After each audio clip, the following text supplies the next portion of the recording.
So here we are appreciating this song, right? Saying it was sweet, it was wonderful, it was peaceful, it was meaningful, it was moving, or whatever. So different ways we are appreciating that this particular presentation. So so how come we are able to appreciate it is because we know a little bit about it. We know a little bit about what music is. We know a little bit about what what is good about music and what works and what what is the nice things about music or what is nice about singing in general. So we know it, and therefore when we hear something, we are able to appreciate whatever comes in front of us. So for example, let's say you played this same piece of music in front of, I don't know, somebody who is maybe never heard anything like this. um, I, off the top I can't think, but maybe somebody in an African tribe somewhere who has never heard electronic music, never heard this kind of music. All they know is boom, boom, boom, boom, boom, boom, tribal music. And you play this in front of them, it's very likely that they'll be unmoved by it, untouched by it, may not be able to appreciate, may not like it, uh, and definitely not understand it, right? So a little bit of knowledge about whatever comes in front of us is important ingredient to allow us to appreciate whatever it is, right? So so today I wanted to just focus on appreciating, or what is it, what are the ingredients that are needed so that we can all appreciate whatever comes in front of us, whether it's music or it's art or a scientific paper or chemistry or physics or a movie or a tree or a person, whatever shows up in front of us, an idea. um, it's important to know a little bit about it, enough about it, and if you know enough about it, only then you will be able to appreciate it. If you know nothing about it, then then it'll be very hard for you to appreciate whatever is being in front of you. Hi Niyati, welcome. Hi. Good. You're on mute, it's okay. So I'll come. So so so what one of the things that I wanted to take everyone along with me and in is that we learn enough about a lot of things to be able to appreciate whatever it is. So I'm sure in your respective fields you know a lot about a couple of things or few things. So we are going to expand that beyond what you know, so that we can learn to appreciate a lot wider spectrum of subjects uh, than we have before. So for me, everyone has a couple of blind spots, right? So for me, a blind spot is painting. I mean, a painting, okay, if it's beautiful, if it's got flowers and birds and things, I'll appreciate it. I like it. But if you put an abstract piece of Picasso in front of me, I really don't know enough about it to be able to appreciate it. I go like, what the heck is this? And yet there are people who know enough about this stuff, who not only appreciate it, they're loving it, they're passionate about it, and are willing to pay millions of dollars in order to have it. So so something that's worth so much to somebody is worthless to me. So clearly it is about me lacking something, not the object that's in front of me. So either idea here is to expand that horizon. So I just want to share my screen and share a couple of things with you.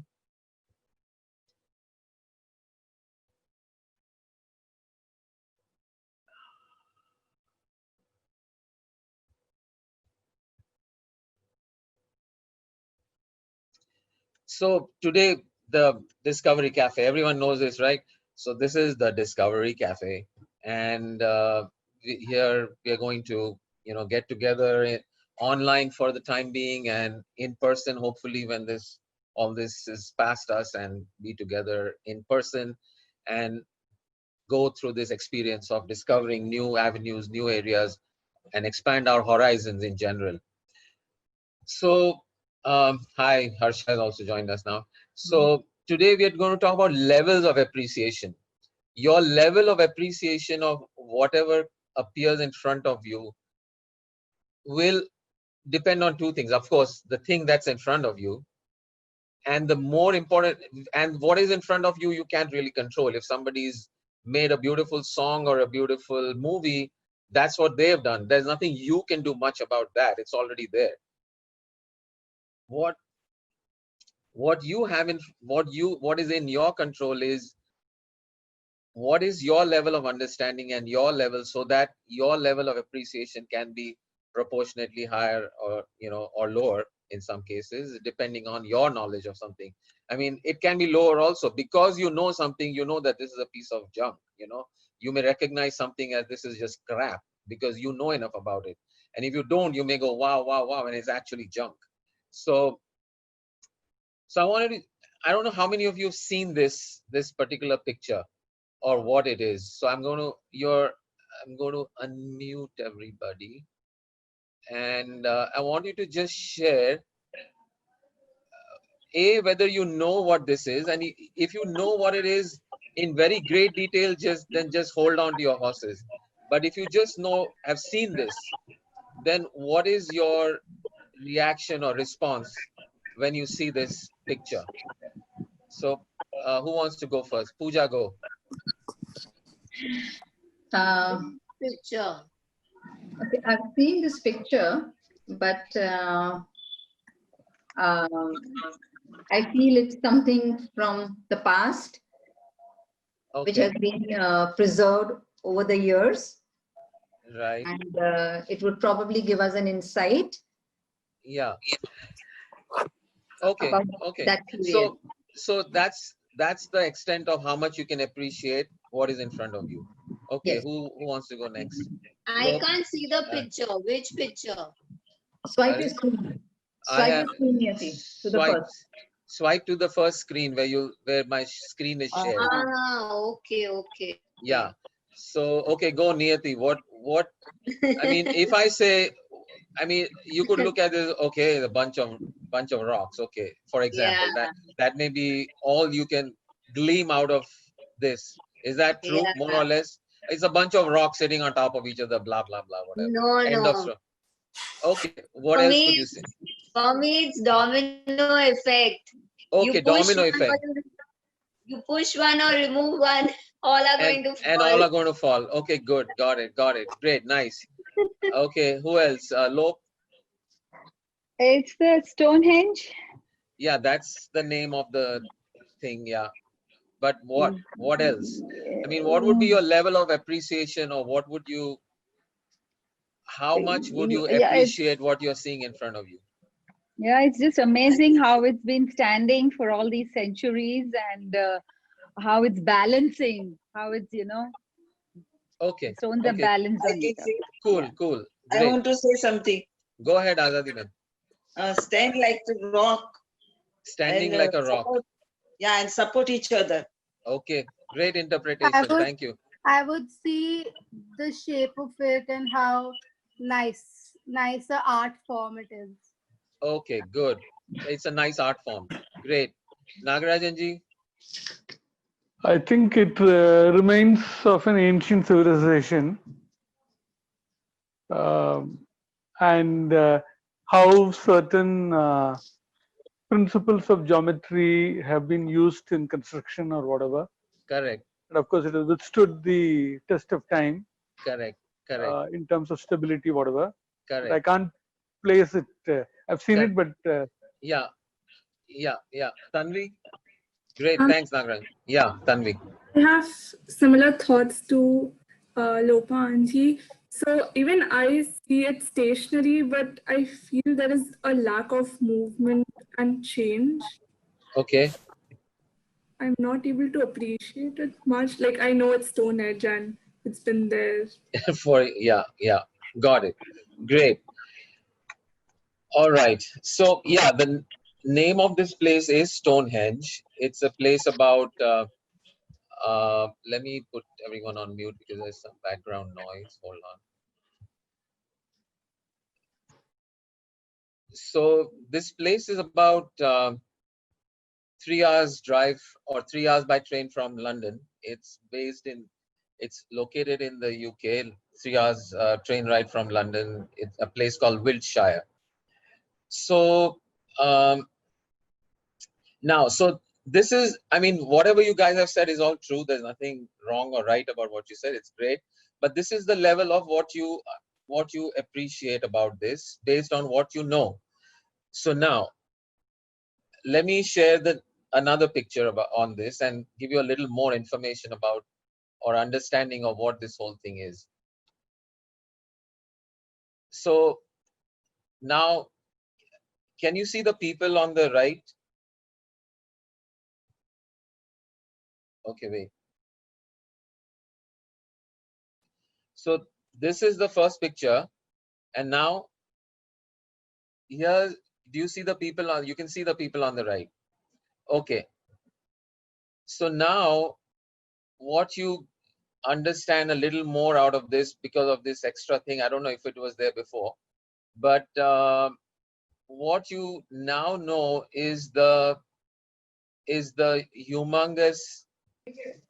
humongous size of these rocks. Okay, so these are huge. Okay, so these are, maybe some of them are 20-30 feet. The one across is almost 40 feet. These rocks were constructed, this whole piece of architecture, if you want to call it that, was built about 4,000 years ago. Okay, so this is created by a civilization at which time the wheel and the pulley had not yet been invented. Okay, so this is people who didn't have the wheel, did not have the pulley either. These rocks, by the way, are not found anywhere near Wiltshire. The nearest source for these rocks is in a stone quarry which is 320 kilometers away in Wales, another part of the UK. So 320 kilometers away, and each of these rocks weighs something between 25 to 40 tons. Okay, so think of it like, to put it in terms of cars, maybe, which we can all relate to. It's like 40 full-size cars, 25 to 40 full-size cars, sedans, which are about a ton and a half. So imagine each rock, it's not pieces of rock put together. Each of these huge monoliths have the weight of 20-30 cars and are sitting in a quarry which is 320 kilometers away. And you are this person who is in this tribe, which is 4,000 years ago. And now you propose to your tribe saying, hey guys, let's put these rocks together in this other beautiful place that I know about, which is 320 kilometers away. Not only that, let's bring all, and this is, by the way, only one part of the entire setup. This is the main structure, but there are multiple of these. So let's take these 320 kilometers away and drag these somewhere all that distance. And by the way, we don't have wheels, we don't have pulleys, we don't even know what those things are, but somehow we got to get them there. Not only we got to get them there, we're going to make them stand up. Not only we're going to make them stand up, we're going to put a few of them on top of the others. Okay, we're going to lift this 40-ton giant of a piece. And well, let's say we are a few hundred of us, but I don't know how we're going to do it, but we're going to do it. Okay. So that's, that's the challenge that they faced, and they actually did it in those days. I mean, 4,000 years ago, they created this thing. So that's one aspect of it, right? So now what happens to your level of appreciation of whatever is in front of you now that you know this information? Goes up or down? Goes up. Goes up, way up. Okay, let me tell you a little more about it. So this is Stonehenge. No, no, there are 4 of them. Okay. So, um,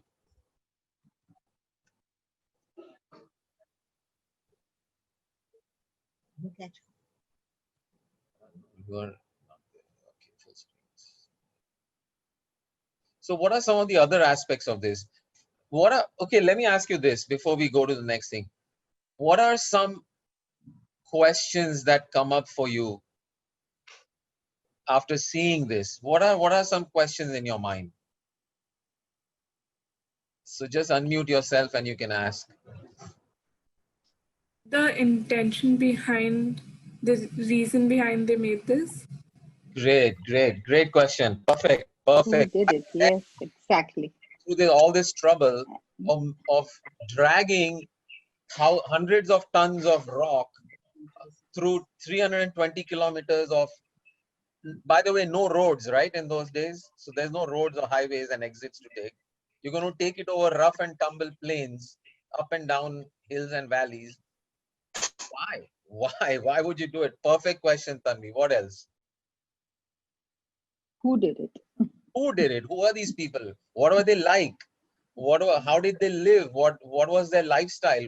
You know, what did they eat? What did they drink? Great. And is What, it, Huh? go ahead, Pooja. what sort of tools did they have at their disposal?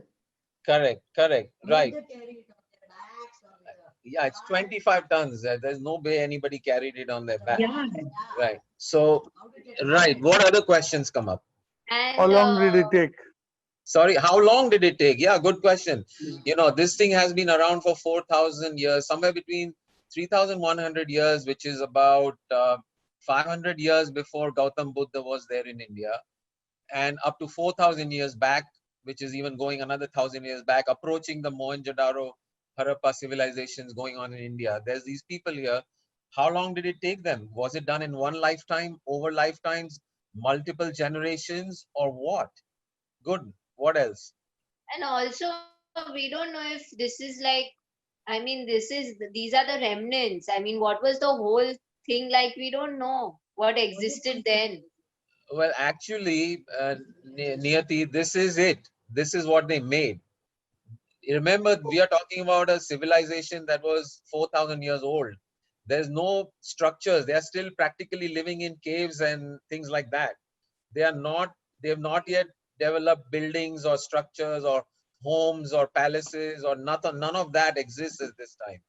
This is it. This is how they made it, and this is how it survived and stood there for all these hundreds and hundreds and hundreds of years. This is it. This is not remnants or ruins. This is the actual construction. And this is what they were capable of, right? Okay, good. So, right. So a bunch of questions, right? So they come up, and actually I want to talk a little bit about that before we go a little further, which is that this questioning is, I'm kind of giving it away, I guess, but the most important ingredient of knowledge is not information, it is questioning. And what um, so everything begins with a, can you see the screen? Yeah. Okay, so everything begins with a question, right? Without the question, there is no thirst. Without the thirst, there is no quenching the thirst. And without that, there is no appreciation. You cannot appreciate anything unless your mind, it has questions. And so questions can be at multiple levels, right? So you can be, let me see if I can draw on this. Yeah, so you can start with curiosity. I'm just curious, and you're wondering at what it is. If you're a little more interested in something, it promotes into fascination or a passion. And then, of course, on the negative side, it can become an obsession, right? So, so, so the entire spectrum of questioning needs to be there, and actually is the first and foremost ingredient of any kind of learning, any kind of knowledge. So, and you need, and you know, as part of this group or this particular activity or this particular energy, the more you develop from curiosity to wonder to fascination to passion, the more you'll enjoy, the more you'll learn, the more you'll get out of whatever, not just this forum, but out of life itself. People who have lost curiosity, people who have think that they now know everything there is to know, are as good as dead. All right. So aliveness is directly proportional to where you stand on this spectrum. If you want to be alive and passionate and enthusiastic about life, you see where you stand and move up and up and up, or in this case, down and down and down. But maybe stop here. Don't get into obsession. Uh, so, and if you are not, Very thin okay, line so between passion and obsession. yeah, very thin line. Yeah, it's a very thin line, and you'll know because people will start telling you. Up to the point of passion, you're on your own, kid. But when you get into obsession, your neighbor, your family, your friends, your spouse will start telling you, okay, guys, this is enough. You are now going into obsession. So you don't have to worry about whether you're crossing the thin line. You'll get signals from outside. All round will tell you. So, um, and the source of, or you direct all this curiosity and whatever towards the subject, whether it's physics or chemistry or whatever. But if it's not there, okay, let's look at what is the source of this questioning. The source of this questioning is awareness, consciousness. Ultimately, the source of all there is. And so there's nothing really that you need to do to be curious or wonderful or full of wonder or fascinated. It's simply a natural uh, byproduct or a natural consequence of the nature of source. Source is the ultimate curious entity on the universe, and it is out of this curiosity and fascination is how this whole universe is really manifested and created. But what happens is, what comes in the way is blocks, and you get blocked from going from awareness into passion and fascination. And these blocks can be in any form, mood. You're not in a good mood, your health is not good, you don't have enough time, or you have a set of beliefs which prevent you from allowing the natural flow of source to flow towards this in direction. Is really seeing how to rekindle. If you find yourself not any of these, how to rekindle is really, what is in the way. Is it your mood? Is it health? Is it time? Is it belief? You address those blocks, and your natural curiosity and your natural wonder and fascination will flow, and you're just there. So, and of course, meditation and things like that, all you guys are aware of, is what allows you to bypass or circumvent or cross over this barrier and get into this fascinating world of this whole world, which is available to play with and enjoy. So, um, going back to what we were talking about with the Stonehenge, right? Actually, let me go to this other picture that I had.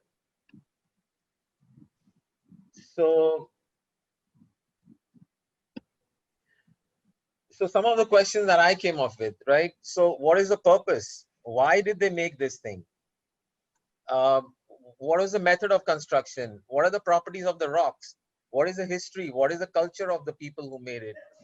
Um, so this particular architecture, of course, has been studied by all these experts, and all the different aspects of each aspect of this is fascinating. So like I said, it's about 4,000 years old. 25 to 40 tons, 300 kilometers from the quarry. And is the first time when they saw it, was the first question, hey, is this a natural rock formation or is it man-made? So what makes you think it's natural versus man-made or man-made versus natural? Looks man-made only. It looks man-made. Okay, why? Why the way they are placed, the way the formation is, or it is some old ancient thing which was demolished. No, it's not demolished. This is how it was. So how do you know it's not natural? I mean, we never saw anyone making this. It's And in so fact, we symmetrical sorry, and balanced. exactly. Symmetrical and balanced. Yeah, That's why it the looks level man-made. of symmetry and balance in these rocks is so high that it's very unlikely But it is that natural phenomenon like waves or storms could make something like this. so symmetrical. The So placement even though it also looks rough cut and it's looks like crude in a way, it's actually very obviously man-made. with a intention and a purpose and a and a very Design. and a design, Design, exactly. yes. So that's clear from looking at it. So Balancing also. right, the balance. So what are the different aspects or different, we just talked about the method of construction and things like that, but there is the archaeological aspect. For example, how, somebody said, first we said 4,000 years old, but how do we know this? How do we know it's 4,000 years old? Maybe from the stone. The rock is a rock is The a rock. How do you know? No, the archaeological department digs into it, right? They have the expertise on knowing I the kind know, of rock. I The know. kind You're of right. rock. You're absolutely right. But what is it that they use to know this? How the heck did they figure out it's 4,000 years old? I mean, that's another question that could pop into our head, right? The kind of rock. No, the same type of rock is the rock. It's still available. It's It's still still there. The available. It quarry. looks like It's any still the other rock quarry. which is available in that quarry today. I'm sure You there are can some And parameters we are not aware of. exactly. no, So you can do the dating through some certain carbon testing or whatever. That means the correct. external surface is exposed to atmosphere depending upon what is the property, what mineral and how oxidized is it. You can really try and then get some kind of a carbon dating. Right, right. So carbon, you're, yeah, you're on the exactly the right track. Carbon dating actually works only for organic material. It doesn't work for rocks. It only works for, remains of trees or bones or skeletons and things like that. So, but that's the general idea, carbon dating. So what happens is, so archaeologist has to go to a chemist and say, tell me how old this rock is. Chemist says, well, I mean, this looks like any other rock that you find in the quarry. I'll tell you the rock is a few million years old from the chemistry and the of it, but I don't know when they built this thing. So then the archaeologist looks around this site and finds bones and under the earth beneath those things, and lots of bones. And so the conclusion becomes that, hey guys, this was not just for no reason. This is where they buried their dead. So it was a cemetery, it was a burial ground, cremation and burial ground in those days. All right. So another piece of information that comes out of, so this archaeology leads us to understand something about the culture, that these people had enough of an awareness that they honored their dead and wanted them to have a special place or a special respect for the body that was left behind. So we understand something about the culture. So they took these bones and they looked at carbon dating, which is what basically, just in a nutshell, I'll tell you. Uh, when things are living, like you and I are living, we are constantly exchanging carbon with the atmosphere in the form of carbon dioxide, and carbon is fixed into our body in cells and so on. But once we die, that exchange of carbon stops, and the radioactive carbon that we have absorbed during our life slowly starts to disappear from the body or the bones. So scientists know how much carbon you started with, and when you died, between your death and now, how much carbon has gone, and from the how long it takes, which is called the half-life, the isotope and so on, they figure out how what was the year approximately in which this bone stopped living. And then that's how they figure out that this was in use 4,000 years ago and so on. So here's chemistry. And then because of the carbon isotopes and all, you're talking physics. The construction of it, you're talking engineering. History in terms of the dating. The religion of the place because of the burial culture and so on. What are the spiritual aspects? Anthropology, which is a study of man himself. You know, what was their habits? What were their traditions? So, and physics, because turns out these rocks, you know, actually there was another, yeah. So how we, you know, the ways in which we know something is either by our senses or through our knowledge or understanding. So they saw these rocks, they touched these rocks, maybe they tasted and smelled them too, I don't know, but, and analyzed them with chemistry. But guess what they found when they heard these rocks? Very interesting. So when you When they what? When Heard. listen, heard these rocks, they Oh, found there Sound. was the sound. When you strike these rocks with another rock or a metal, it makes a very particular tone. It's not a dead sound. All of these have tones. So the understanding became that, oh, these are very special rocks. That's why they bothered to take it all the way from so far away instead of just not finding some rocks nearby. These are what do you call them? Rocks that have a resonance and a sound. So the understanding was that part of the burial ritual and all things like that, they used to actually ring these rocks and have some ceremony, some sort of ceremony. There were also remnants of fire. So there was, you know, that. So imagine this was this whole place where hundreds of people gathered and used this structure as a, for sound, as a place to bury their dead and to respect them, to honor them, and make these sounds and have a spiritual, or you know, so there's a spirituality aspect to this, which is also, you know, which is not obvious unless you dig deep into this whole subject. So Beginning of our Smasan Bhumi. yeah, this is how it all started for us. So um so and there are other aspects too, probably, if we dig a little more. And so the point is that now that you know so much about this, what I want to hear from you, what is your level of appreciation of this structure now that you know so much about it? Yeah. Amazing, Yes, amazing. What really an fantastic. amazing thing. Yeah. Yeah. It's Yeah, amazing. it has promoted itself in your awareness from just a bunch of rocks. Yeah. Okay. Yeah, well, fine, maybe it's interesting a little bit, but it's just a bunch of rocks. It's gone to all the way to, oh my God, isn't it? Yeah.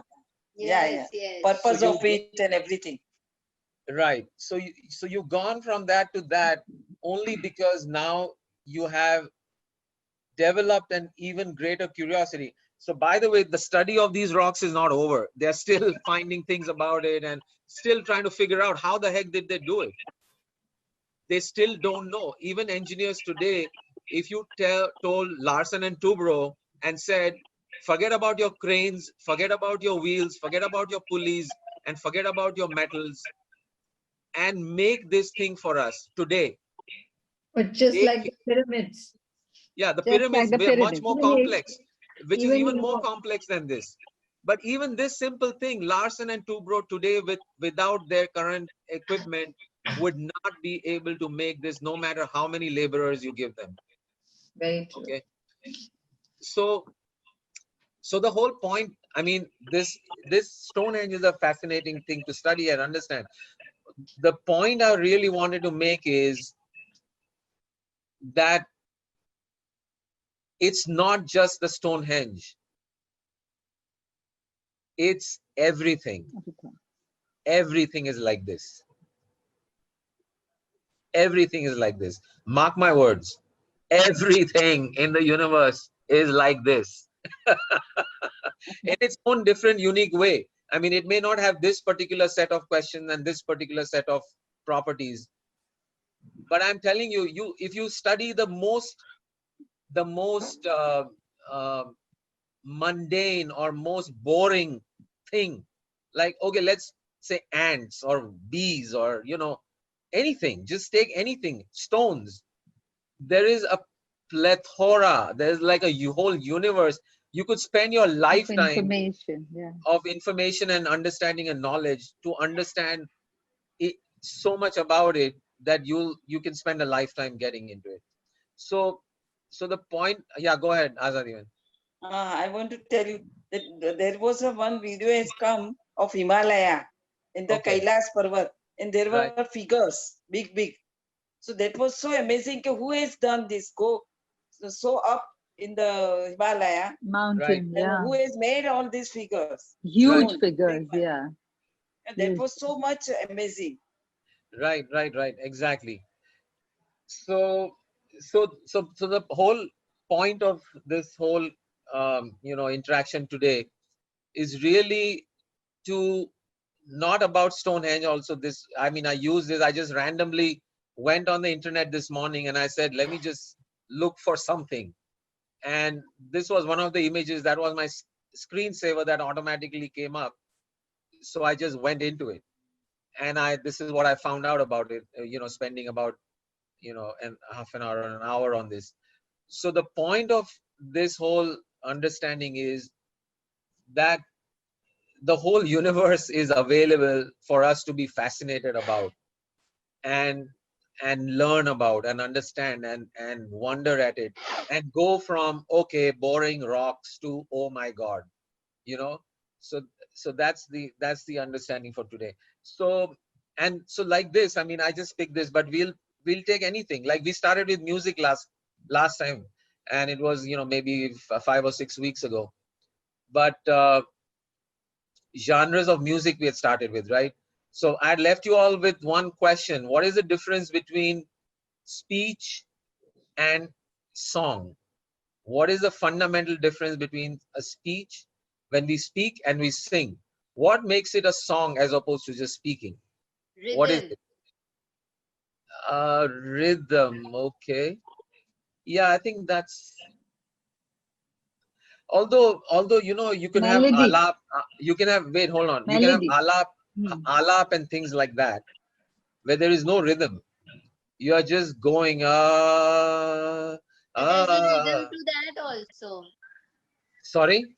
There's a rhythm to that also. Not necessarily. You can really have just a bunch of notes without specific intervals. That's in fact the characteristic of an alap.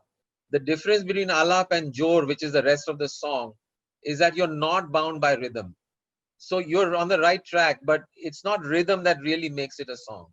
What is it? The melody. Melody. Okay, but what is it about a melody? I mean, I can I can speak in a little bit sing-song way also. I don't really like what you're saying. So there's a tune here, but it's not a song. What is it? I think Vedosi, you are the in a music speech student. there I is want to hear from you. Nagarajan, go. I think speech has got a structure and a grammar and lots of rules.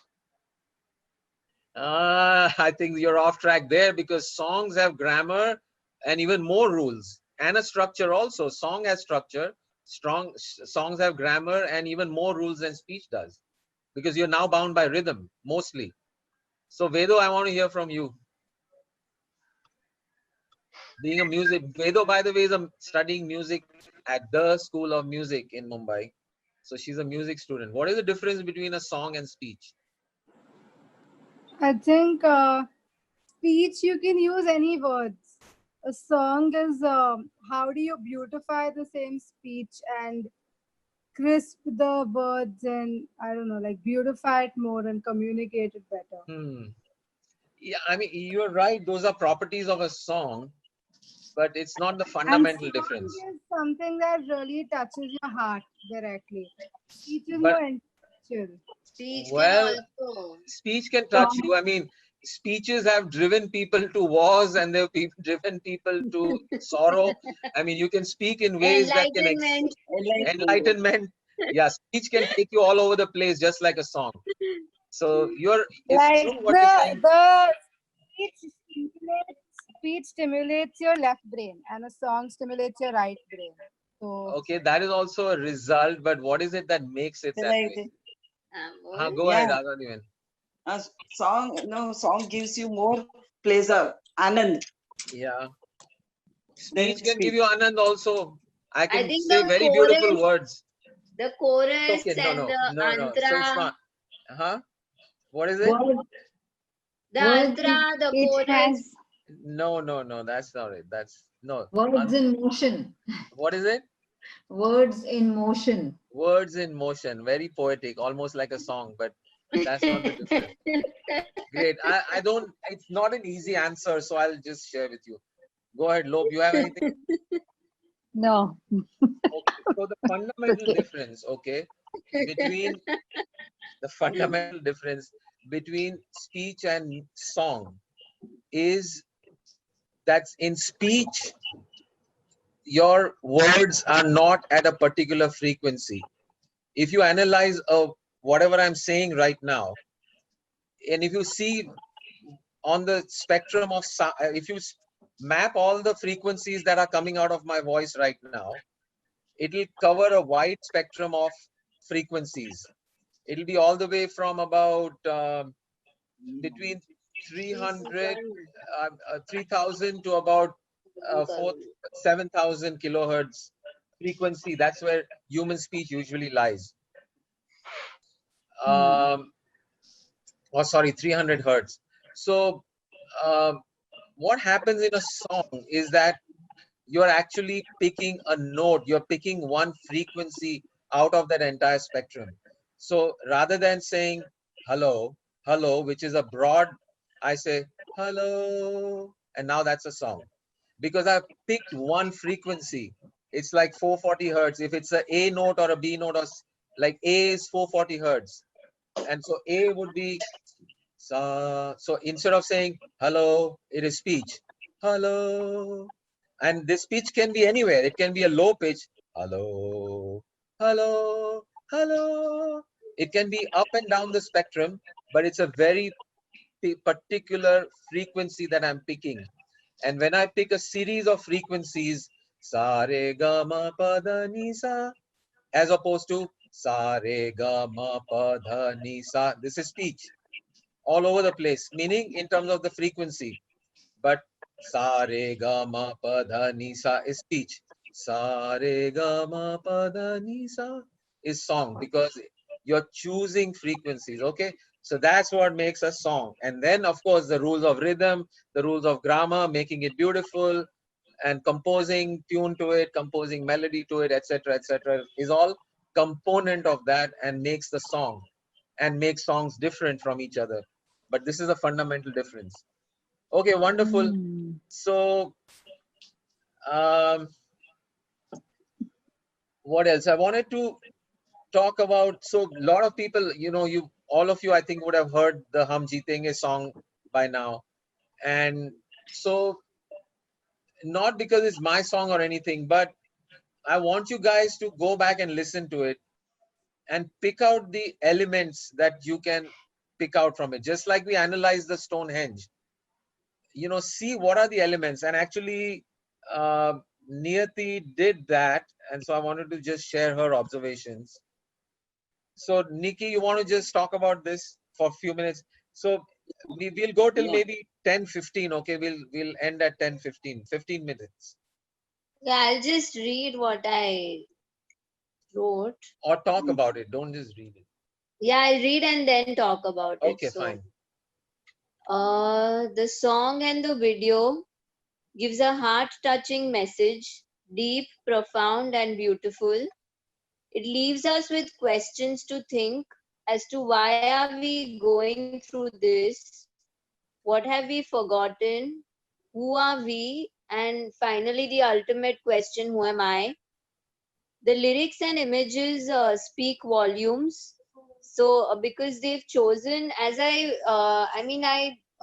saw the song couple of times, and the more I saw it, the more I realized how much effort has gotten, in putting all of it together, because each image spoke volumes.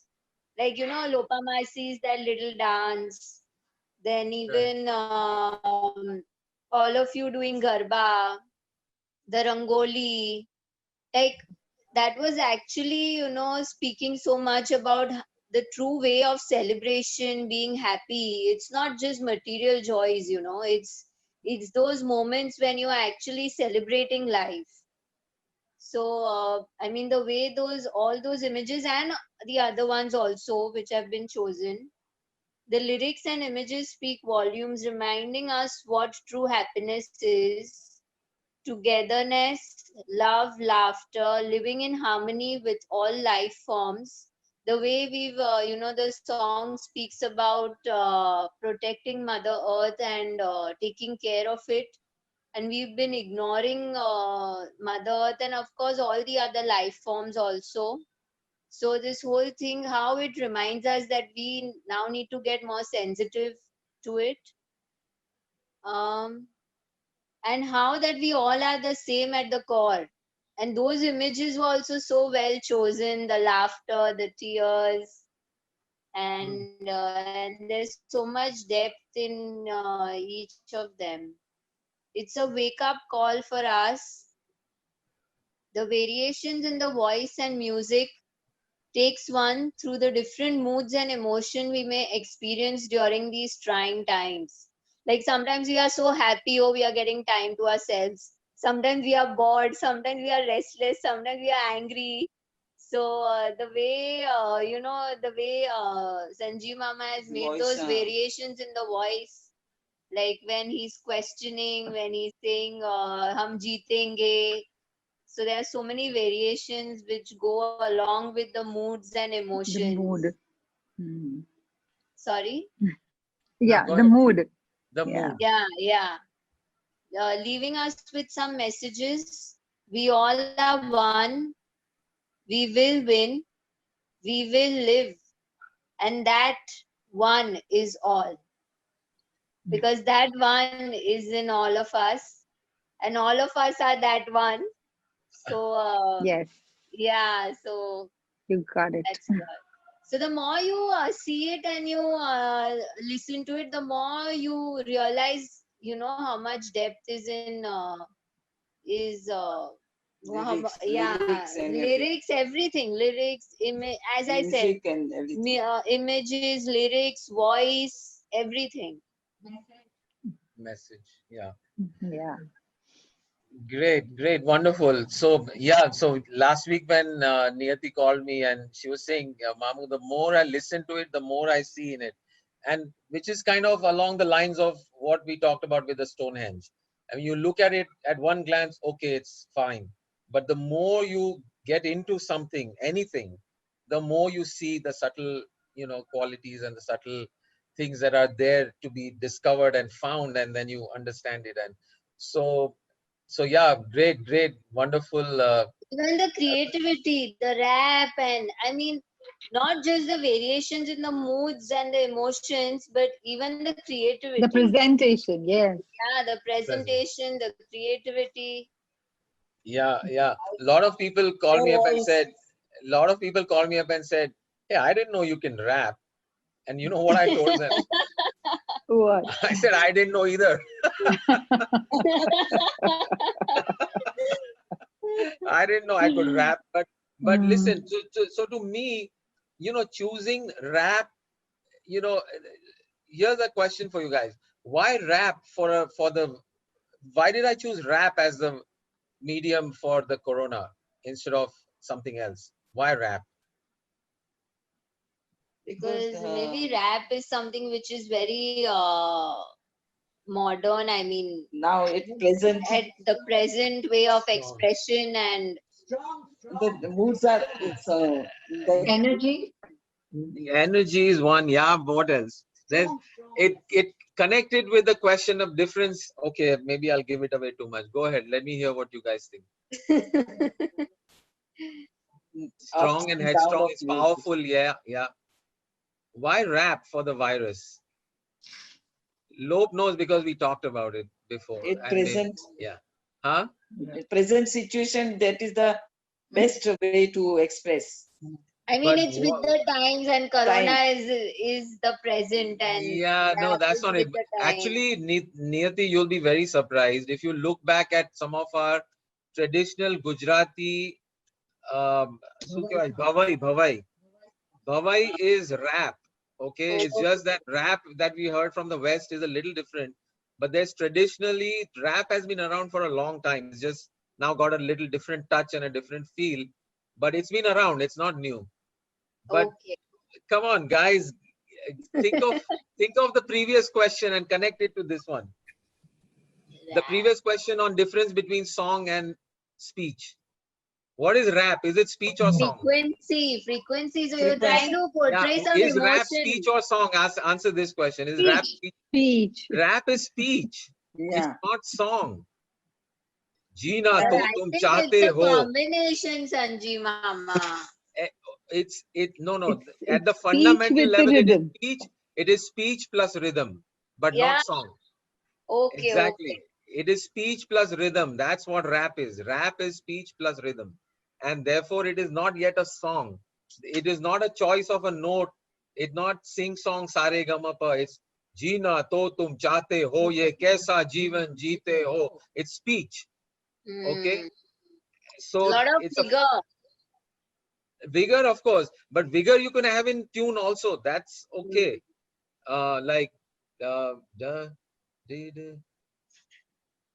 Bade chalo, bade chalo, da da da da da da da da da da da. You could put song. That's not the point. Tune. The point is you have energy. Yes, that's a property. But what really makes it work? First of all, you're here. We are trying to make the virus into a person. First of all, okay.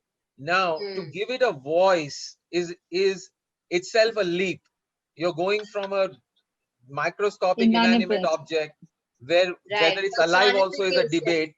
By the way, I hope you guys But all know that it is not a closed question, is a virus alive or a living thing or a dead Oh, thing. It's not a okay. it's not known, not it's not clear. concluded. Not clear. It's semi alive, semi dead. We don't know. We can't. It's not called considered a living cell. It's not. It has too few ingredients of a living cell to be called a living cell, and Okay, yet it one has some. question, No, curiosity. What about the other viruses? Are all viruses in like with some viruses we are sure that it's living, right? I don't know. I have no knowledge no, about no. it. All all no all viruses are fragments of protein, and therefore not qualified as living cells. They are not alive. Oh, All okay. viruses, including COVID-19. So going back to this, so if you first of all you're taking a leap, giving a voice to a virus. Hmm. Now, if you make it sing, it doesn't work. You cannot have a singing virus. Right. It's too much of a stretch. So, so I had to rap by force. Yeah. I was supposed, I was supposed to rap because Fake. there was no way I could make the virus sing. That would just not work. So anyway, so great analysis and appreciation of the song. So I mean, Yeah, Niti, very nice. she's captured a lot of it and probably most of it or Yeah. all of it. No, Niyati. But on your own, you guys can listen to it again. For example, how many of you noticed the transition in the beginning from the siren to the song? Did anyone Obviously, notice? because I was, yeah, You listened to it a couple of times. yeah, So anyone else? I mean, the in the beginning, everyone knows there was a siren, right? And the corona, all that. And then it yeah, transitions into music. yeah. Yeah. Yeah. How does it happen? How does that transition happen? I'll have to watch it again. Okay, you also don't know, Nikki, after watching it so many times. Okay, Lob, you know what that transition is. Yeah. Tell about it. It's the guitar, and it's in the same tune as the sound of the siren. It just Oh, transitions from siren to guitar, wow. and then a guitar into more melody and more of the Wow. song. So so what I noticed was the siren has two notes. That's the sound of a siren. So then I said, what are these two notes? Let me just see on my guitar. What are these notes? So I took and I says is tang tong tang tong. And so I faded out the siren into the guitar. So tang tong tang tong tang tong tong tang ting, and etc. And then the song So began. and Yeah. then the song starts. So it's just so all I'm saying is, and it's not just about my song. I can talk about it more because I'm intimately familiar with it, all the nuances and the details of it. But check this part out at least. Go back and listen to it and see how the siren transitions into music. And if Yeah. you hear it a couple of times, you'll see different things in the notice different things as you Niyati you've done already. But you may find some other things, and other people may find yet other things. So and again, the point is not this song. The point is not this particular structure called Stonehenge. The point is to start developing this point of view, this approach to whatever you encounter, and to have this deeper understanding, this deeper curiosity, so that life becomes a more fuller and meaningful, and we enjoy so many Yeah. more things.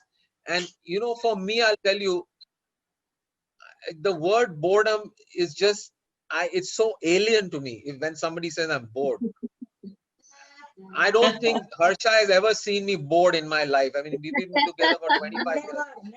If she has seen me angry, she has seen me mad, she has seen me bad, but she has never seen me bored.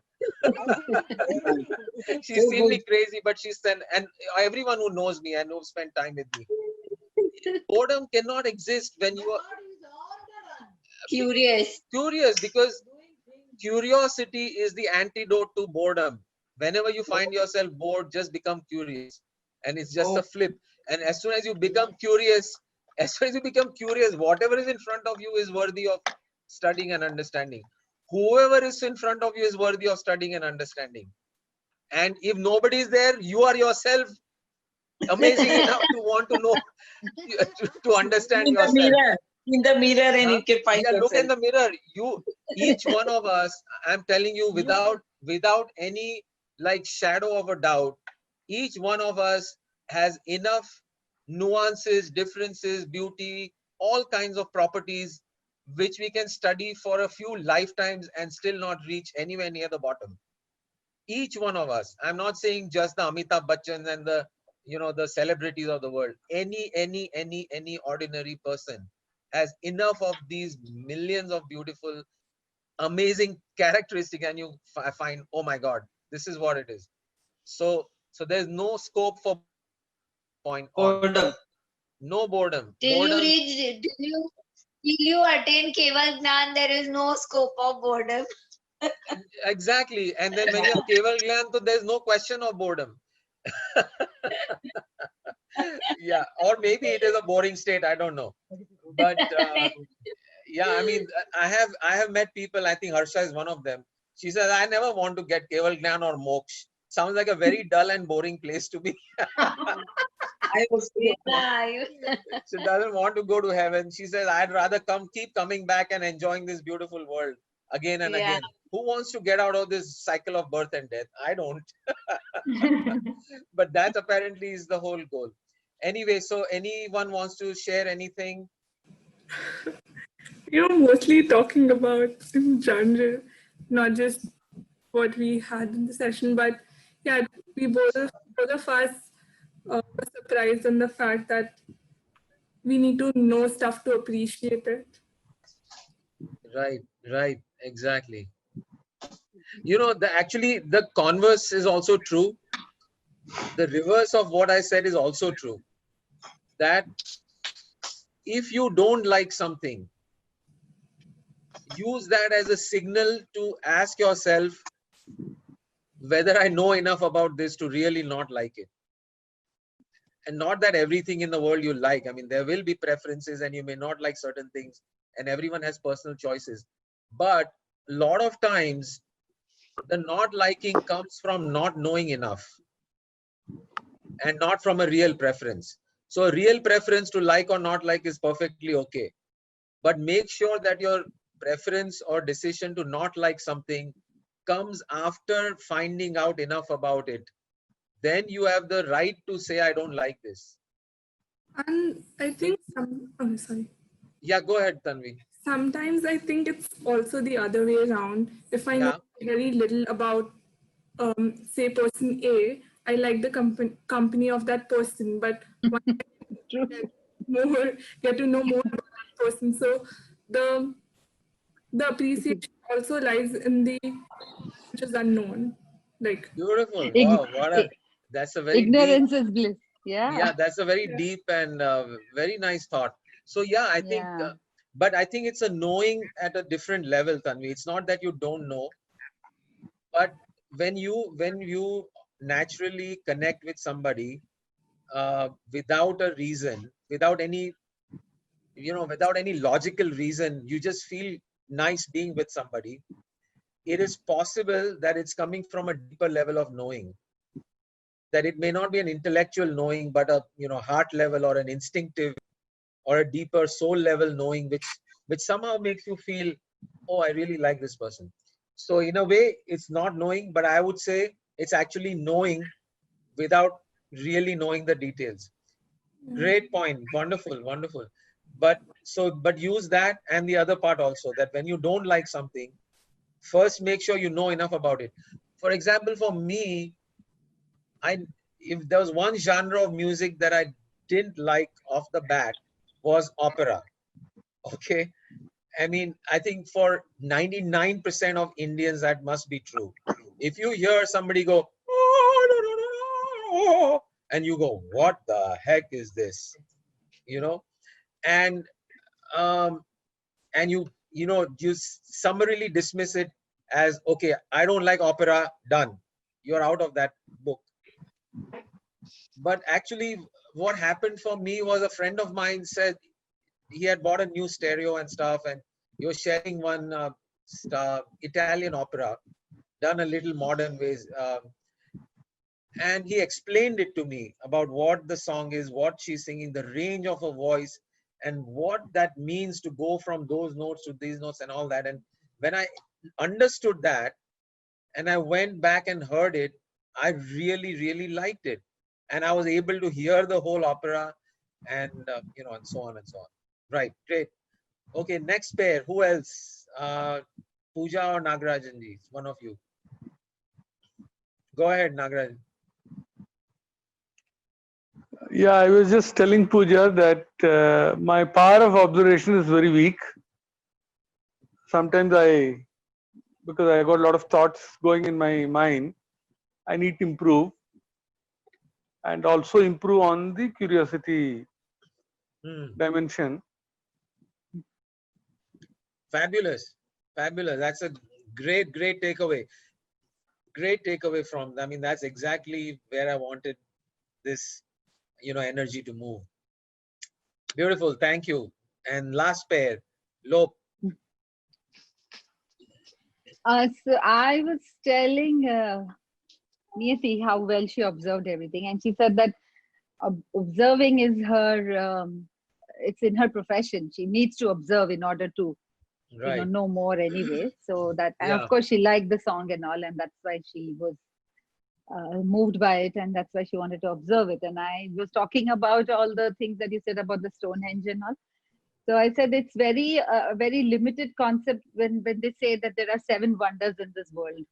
Absolutely. I feel that everything is a wonder, and the 7 wonders of the world is just like I don't know what it means. It's just, it doesn't make sense to me. everything is a wonder. That's what and she said, yeah, that's absolutely true. And I said, yeah, I mean, each human being is a wonder, and each living thing is a wonder. Everything is a miracle. And so that's what we shared. Fantastic. Yeah, great observation. Yeah, everything is a wonder. Absolutely. Perfect. So I just Beautiful. picked this up, sitting next to me, and I said, yeah, I mean, like, I would wonder, how did that person come up with this kind of a medicine that, clears my sinuses? Like, I wouldn't be able to do it. How did somebody else How did do they it? do it? What was behind it? The Yeah, chemistry, so the everything is pharmacology, the physiology, the interaction between chemicals and cells, and there's a million things. So a million things. So it's everything. Yeah. It's a wonder. Wow. It's a wow. Exactly. Everything Exactly. is a wow. So great. What I'm hearing is everyone is well on the way to being a polymath, because this is exactly what you need to be a polymath. Curious about everything, wondering about everything, and learning about everything. So we are well on our way. So with that, I think we'll close. So thank you guys very much. Thank I was, you. at one point I was thinking that, I don't want this group to be more than like 10 or 12 people. I'd rather, let's have a group of 12 ultra curious, ultra, intellectual, ultra beings who are in that space. 12 of those is worth more than, 100 of people who are just like, okay, what is this? You know what I'm saying? So I will limit it to 12. So this 6 is good. We'll go up to 12 as we go and then stop. Great. Thank you guys very much. Thank you. Thank Thank you. you, everybody. Thank you. Thanks, Good Sanjeev. night. Thank you. Good Thank night. you. Thanks. Thanks, Bye. everybody. Thanks, Bye. Vedosi, for the lovely recitation. Thanks It for was the song, the beautiful. music. Yes, Bye. thank you. Bye. Bye. Good Bye, night. everybody. Bye, Bye. everybody. Good Good night. night. Good night.